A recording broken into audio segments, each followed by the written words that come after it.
It's been a year since the Ahmedabad AI crash happened, and I still don't know how to process it. I didn't have friends on the flight. I have friends who were friends with the crew on that flight. I've not seen that aircraft myself, but I have friends who have had worked on that aircraft before that crash happened. After the crash, they kept talking about what all was wrong with the aircraft. I have seen and worked on other aircrafts, and I've seen what all was wrong with the maintenance, lack of. A lot of people keep asking me why I left aviation.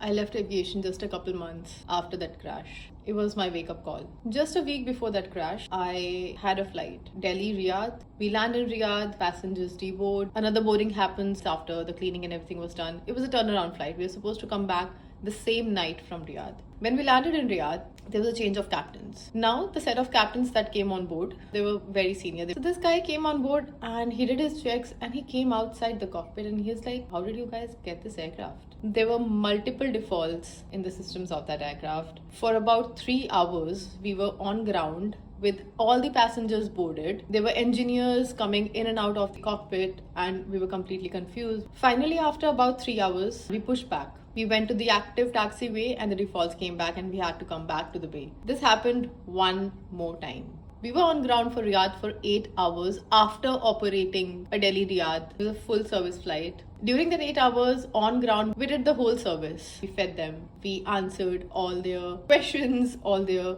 aggression. There's a video of me or somebody in that aircraft at that point when a lot of people just came rushing to the forward galley. I was in the forward galley with another. She was coordinating with the ground staff. I was the only one in the forward galley. Those passengers came like, enough is enough. We need to talk to the captain. And the captain had locked the door because in such situations, security is a big issue and the captain is not supposed to come out. So in this video, people are just gushing on me. I'm just about to cry in that video. On my family group, I'm not sure, my mother-in-law or my father-in-law sent that link to that video that this is what is going on the Twitter. I was not telling them the whole story. I was just telling them that there are some delays, but they saw me in that video and they're like, beta. We didn't take off that day. We were sent to a hotel along with the passengers to the same hotel, which was 80 kilometers away from the airport in the middle of nowhere in Riyadh. We stayed there for a day. When we reached the hotel, we went to have food.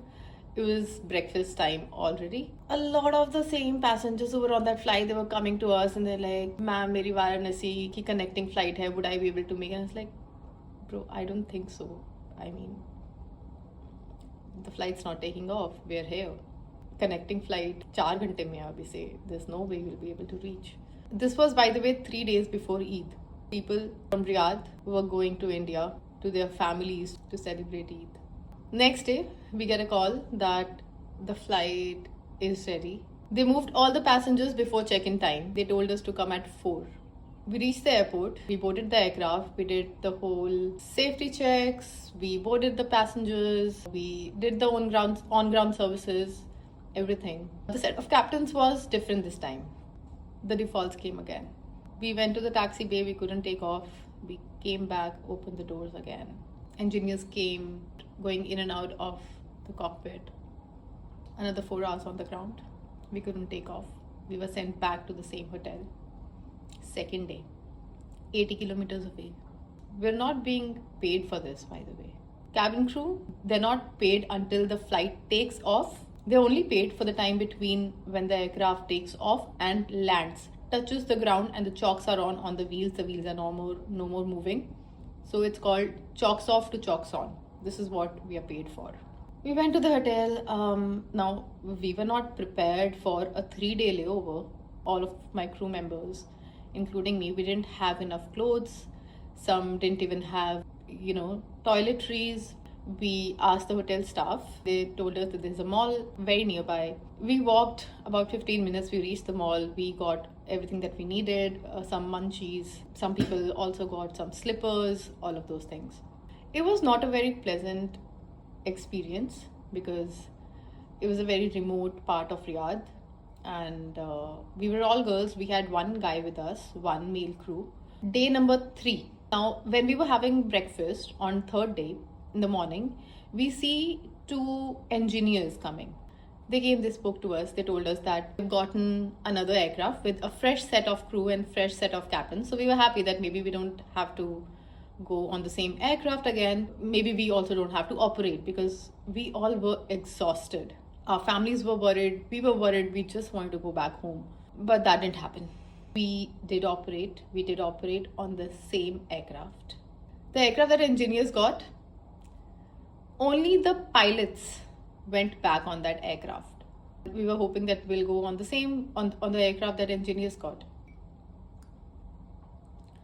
The same day, on the third day in the evening, we get a call that the flight is ready.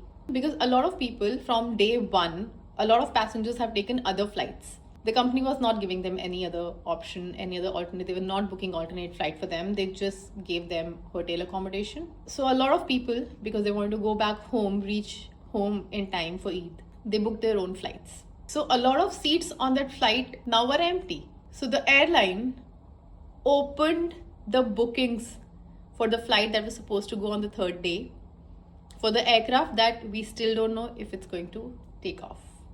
On third day, late in the evening, when we got to the aircraft, we see new faces, and that's when I got to know about this story.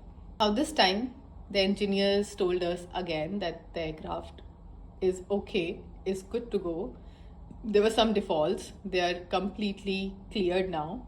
Defaults in the aircraft, not the cabin, not service wife. I mean, of course, you know, right? By now, aircraft couldn't take off. There was some part that was supposed to be changed. In this exigency, the airline got the part from somewhere from Gulf, from one of the Gulf airlines. They fixed it. And then on third day, about 70% of the cabin full, more than 50% with new people. Hats off to the 15-20% of the people who were from the first day still waiting. We took off. It was like a normal flight. We did our services, no matter how exhausted we were, how scared we were. We did our services. By God's grace, we landed safely and we came back home. We were given 1 day off. I don't know who makes these rules, but they need to do better. Just a week after this, I was home, sitting with my husband in the same room, and we get the news. We saw the videos. My cabin crew groups were filled with messages and videos. People were panicking. People were saying that their friends were on the flight. They were operating on the aircraft. Then there were some people who were asking them to shut up, to not create panic. I remember I also left a text on that group telling these people to just stay off and let people express their grief. Everybody panics, everybody expresses in different ways, and we're not coming to your home and crying about it, but we can definitely, people who are sitting at home alone and they get this news, क्या करें, वो दीवारों में सिर थोड़ा मारेंगे. They're feeling some things and they want to express, they have questions, they're confused, they're not sure if their friends were on that aircraft, they're not sure if this is who all survived, they're not sure of anything, they have questions, it just happened. It was a very difficult time. I'm shivering. I did some flights after that. On every flight, passengers would be scared. Passengers would ask us questions that how experienced is the pilot? Is this a new aircraft? Is this an aircraft that came from Vistara? Is it maintained? How are you guys doing? Very few were asking this, but yeah, there were people who were asking, how are you guys doing? We were not doing great. I don't know about any of the airlines I work with, but flying in general, anybody who knows me knows that I loved my job. I used to take pride in it. That, do you have a job that you love? Do you have a job where when you're on the job, you forget about everything in your life? I've had a fight at home. I've had a fight with my boyfriend, husband, one at a time. I mean, when he was my boyfriend, or when I had a fight with Hardik after we got married. I'm not well. No matter what is the stress that's keeping me up at night, once I'm in the aircraft, once the doors are closed, I used to forget everything, and I used to spend a lot of time in the cabin, not in the galley. I used to spend a lot of time taking care of people, just taking rounds in the cabin, trying to see if somebody's trying to make an eye contact to get something, to ask something, or just to have a chat, just to say that, can you please take care of our kids, of our little baby? And I'm like, yeah, sure. I used to play with kids. I used to feel so good in the cabin. But the airlines I worked with, they